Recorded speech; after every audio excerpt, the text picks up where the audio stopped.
Welcome everyone to yet another Manon's Minute. In this episode, I want to tell you the absolute truth about magic. Can you build it, and is it stronger in some more than in others? So let's dig into it. So some people hear the word magic and immediately think of lightning bolts shooting out of fingertips, candles exploding, clouds parting, and some ancient robed figure floating 6 inches off the floor like they just stepped out of a fantasy movie. And listen, that would be wonderful. If I could levitate my coffee across the room in the morning without getting off the couch, trust me, I'd be doing it daily. But that is not really what magic is. Magic at its core is the art of using will, focus, energy, symbolism, and spiritual connection to create change. That change can happen in your mind, in your behavior, in the energy around you, and in the way opportunities open up, or even in the way the unseen forces of the universe begin to line up with what you're trying to bring into your life. Now, does that mean you light a green candle and suddenly a bag of money falls through the roof? No. And if it does, honestly, you could have some much bigger problems depending on the situation. Magic isn't a cheat code for life, and I've said this before. It's not a cosmic vending machine where you drop in a candle, say a few words, and the universe spits out whatever you asked for. That is where a lot of people get disappointed. They think magic failed because they performed one spell one time while half distracted with no real belief behind it, no emotional charge, no follow through, and no mundane action to back it up. When they say, well, nothing happened, of course nothing happened. You basically spiritually mumbled at the universe and then walked away. So let me explain.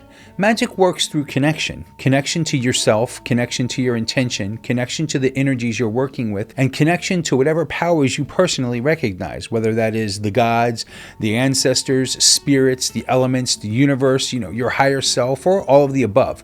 Without connection, ritual becomes theater. Pretty theater maybe, with candles and incense and a nice little dramatic flair, but theater nonetheless. Now the big question is this: can magic be built? Yes, absolutely. Magic can be built in the same way strength can be built, the same way skill can be built, the same way confidence can be built. Nobody walks into a gym for the first time, picks up a dumbbell, does 3 curls, and walks out looking like a Greek statue. It doesn't work that way. You build muscle by repetition, discipline, proper technique, and patience. Magic is very much the same. The more you practice, the more you learn how energy feels. The more you meditate, the more you understand your own mind.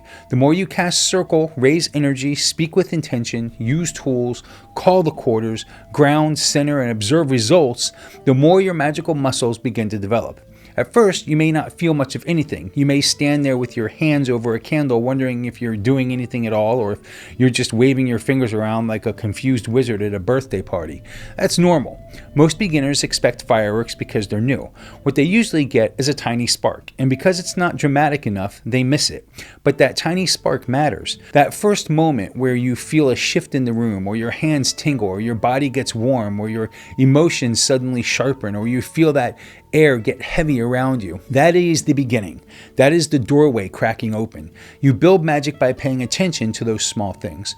One of the biggest mistakes people make is thinking that magic is only in ritual. It isn't. Magic begins before the ritual ever even starts. It begins when you decide what you want. It begins when you clean your space, choose your tools, write your words, pick your timing, and prepare your mind.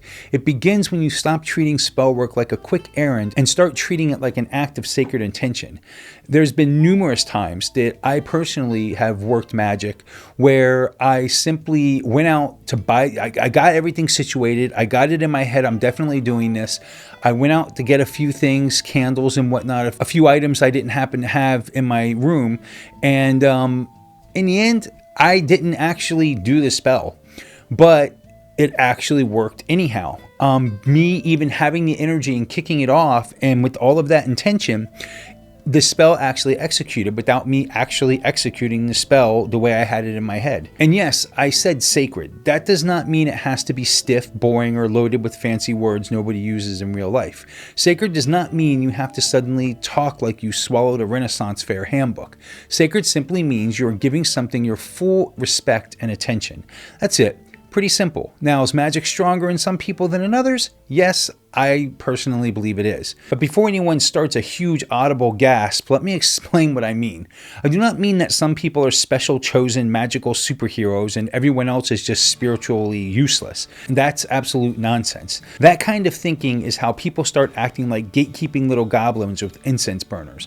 What I mean is that some people seem to have a natural sensitivity to energy, spirits, dreams, intuition, and unseen movement. Some people walk into a room and immediately feel the mood. Some people can read others very easily. Some people dream things before they happen. Some people feel energy in their hands the first time they try. Some people are naturally open. That does happen. But natural ability is not the same thing as mastery. A person may have a strong natural gift, but if they never train it, never discipline it, never learn how to control it, then it can become messy really fast. They may feel everything, absorb everything, react to everything, and have no idea what belongs to them and what doesn't. That's not power. That's spiritual overload. That is like having all the radio stations playing at the same time and calling it music. On the other hand, someone who doesn't start off feeling much can still become very powerful through practice. They may not have been born wide open, but they learn. They train, they study, they repeat the work, they build focus, they sharpen their will, they become steady. And let me tell you something, steady beats flashy more often than people think.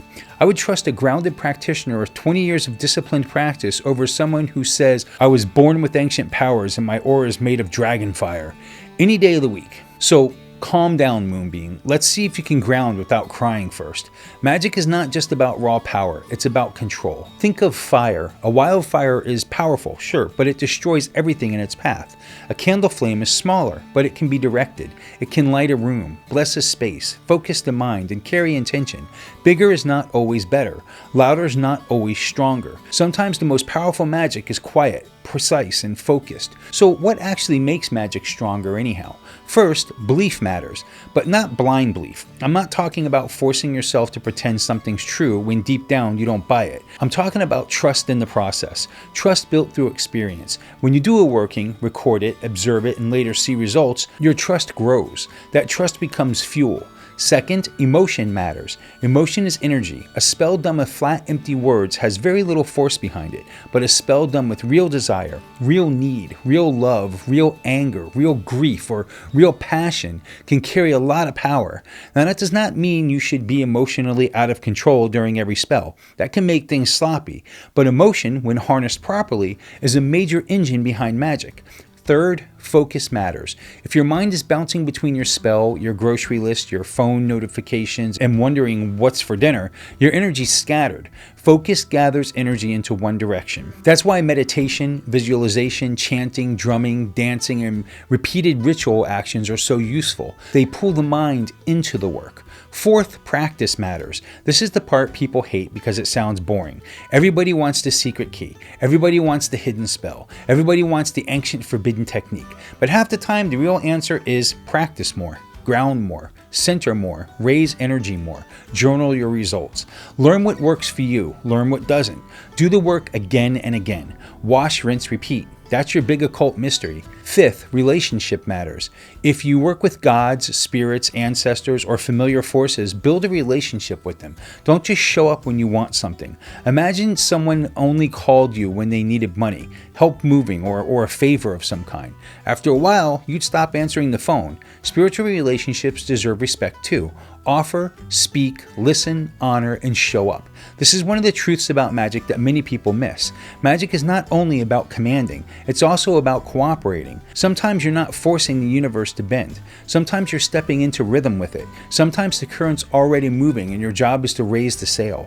Can anyone do magic? In my opinion, yes. Most people can learn to do some form of magic, but not everyone will do it well. Just like most people can learn to sing a song, but not everyone's going to sing like a trained performer. Most people can learn to cook, but then there's some people that can flat out burn water. You get the point. Some people are naturally gifted, some people are trained, some are both. Some are neither but think they are, and those are usually the loudest ones online. The truth about magic is that it is both natural and developed. It lives in us, but it also has to be awakened, shaped, and strengthened. It's not just about what you're born with, it's about what you do with it. A naturally sensitive person who never trains may remain chaotic. A beginner who practices faithfully may become deeply skilled. A witch who keeps showing up year after year through doubt, failure, success, and mystery becomes something very different over time. That is where real power comes from. Not from pretending to be mysterious, not from wearing the biggest pentacle in the room, not from memorizing 1,000 fancy terms. Real magic comes from will, discipline, relationship, focus, and experience. It comes from knowing yourself and knowing how to move energy with purpose. So yes, you can build magic. And yes, it may be stronger in some than in others. But the real question is not, was I born powerful? The real question is, am I willing to become powerful? Because magic's not just something you have. It's something you cultivate. It's something you feed. It's something you practice, fail at, learn from, and return to. And over time, if you keep walking that path, you may look back and realize that the little spark you started with has become a flame. And that flame, if tended properly, can light up your entire path.